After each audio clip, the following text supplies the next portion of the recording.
예, 제가 후보자님, 최근에 버스 기사 800원 횡령 사건이 사회적으로 논란이 되고 있습니다.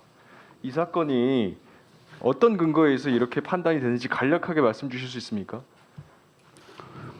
예, 우선 제가 이 자리에 오기 전서부터 그것이 그 많은 논란거리가 된 것은 알고 있습니다. 일단 결과적으로 그분이 저의 판결로 인해서 그 어려움을 겪고 있을 수도 있다는 생각에 저도 마음은 무겁습니다. 그래서 그 부분에 대한 의원님들이나 국민들의 우려에 대해서는 저도 10분 공감을 합니다. 혹시 이게 선례가 있습니까? 제가 선례를 찾아보고 한 것은 아니고요. 이 과정에서 유사한 사례들이 있습니까? 확인해봤더니 예, 후에 확인해봤는데 2002년도에 서울행정법원에서 그런 게 있었던 것 같고. 어떤 사례죠? 같은 이 버스 운송 수익 횡령 금액이 얼마나 됩니까, 그 사건이?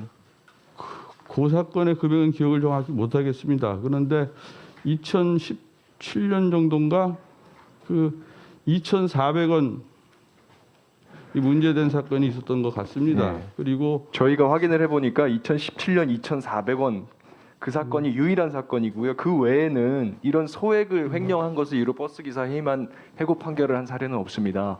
오히려 구제한 사례들이 많고요. 2,400원 판결은 제가 봤는데 사안이 완전히 다릅니다. 2,400원 횡령했다는 게 핵심이 아니고 그 사건은 해고된 이후에 해고당한 근로자가 1인 시위하고 인터뷰하고 하면서 회사와의 관계가 사실상 파탄난 상태였습니다. 이 사건은 정반대거든요.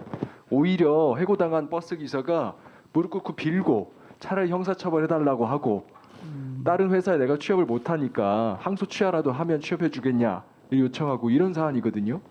전혀 다릅니다. 네, 그 사건 그 이후에 과정에서 지금 의원님께서 말씀하신 분하고 또 약간 다른 사정도 사건 이유가 아니고요. 그 사건 재판하기 전에 있었던 사정들입니다. 이것이.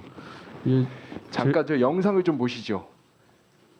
그 400원 먹어도 부자 됐겠어요? 커피 한 잔씩 마셔도 된다고 해도 그거 마신 것 뿐인데 굉장히 억울하고 분하고 그러죠. 제가 힘이 없어서 그랬겠죠.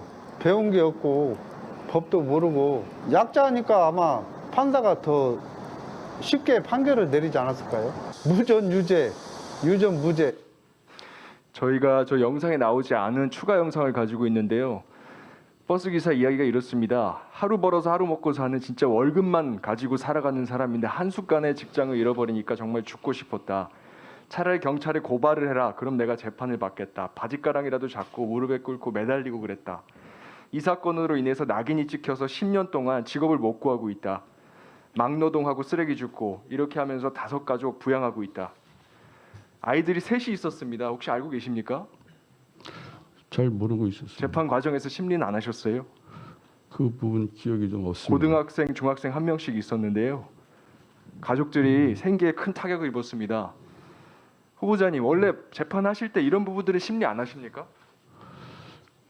예, 그 부분 기억은 안 납니다만 이 사건도 사실은 그 조사 과정에서 그 지금 의원님 알고 계시는 것하고 좀 다른 사정도 있는 것 같습니다. 근데 판결문에 왜 그런 내용이 전혀 없죠? 지금 후보자님께서도 대법관의 가장 중요한 자질로 균형감을 말씀하셨습니다. 이런 해고 사건에서 우리가 균형 찾아야 되겠죠. 두 가지 비교해야 될 것이 징계의 필요성, 또 한 가지는 징계로 인해서 입을 이 당사자의 불이익입니다. 그렇죠? 예, 예. 두 가지에 대해서 충분하게 형량하셨습니까? 예, 계속 반복하는 것 같습니다만은 제가 그 판결문에 그 조사 과정에서 4,000원을 그 책상 옆에 탁 놓고 나왔다는 그런 표를 쓰긴 했습니다만은 그 부분이 또 반대 당사자 주장하고는 좀 약간 다른 면도 있습니다. 그래서 제가 보면요, 유사한 다른 사건에서는 가령 검사를 면직했는데 구제해 주신 사건이 있으시고요.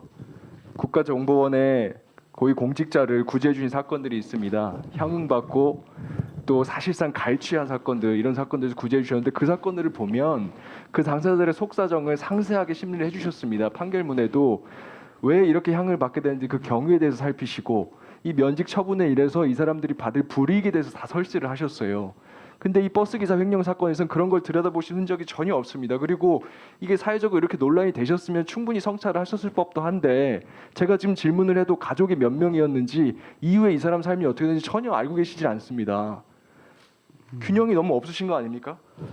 예, 뭐 그렇게 지적하시는 것은 제가 앞으로 제가 업무 이렇게 처리하면서 결과로 보니까요 이렇습니다. 숫자로 그냥 드러나요. 국민들 보시기에는 사람 차별하는 대법관이 만들어지는 거 아니냐 이렇게 염려하실 수 있는 상황이라고 생각되지 않으세요? 예, 그런 우려가 있다는 점은 뭐 저도 공감합니다만. 이런 부분들에 대해서 국민들께 뭐라고 말씀하시겠습니까? 예, 뭐 제가 오랫동안 재판을 하면서 그런 사건들을 포함해서 나름대로는 뭐 이것저것 가능한 범위 내에서 사정을 다 참작하려고 했으나 미처 살피지 못한 부분도 있었던 것으로 그런 것의 대표적인 사례로 이것들이 제가 굉장히 우려가 되는 것입니다. 것은요. 이상하게도 후보자님께서 항소심에서 뒤집힌 판결들이 대체로 한 방향을 띠고 있습니다. 교감을 파면한 사건을 구제해 주셨는데 항소심에서 뒤집혔고요. 대학 교수 해임당한 사건 구제해 주셨는데 항소심에 뒤집혔습니다. 거꾸로 항만의 현장 근로자들 집단 해고한 사건 해고 판결하셨는데 항소심에서 뒤집혔어요.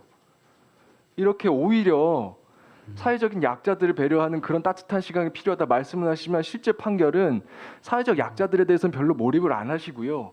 고위공직자나 권력기관의 종사자들한테는 충분히 몰입하셔서 그 사람들 속사정을 살펴주시는 판결을 하고 있습니다.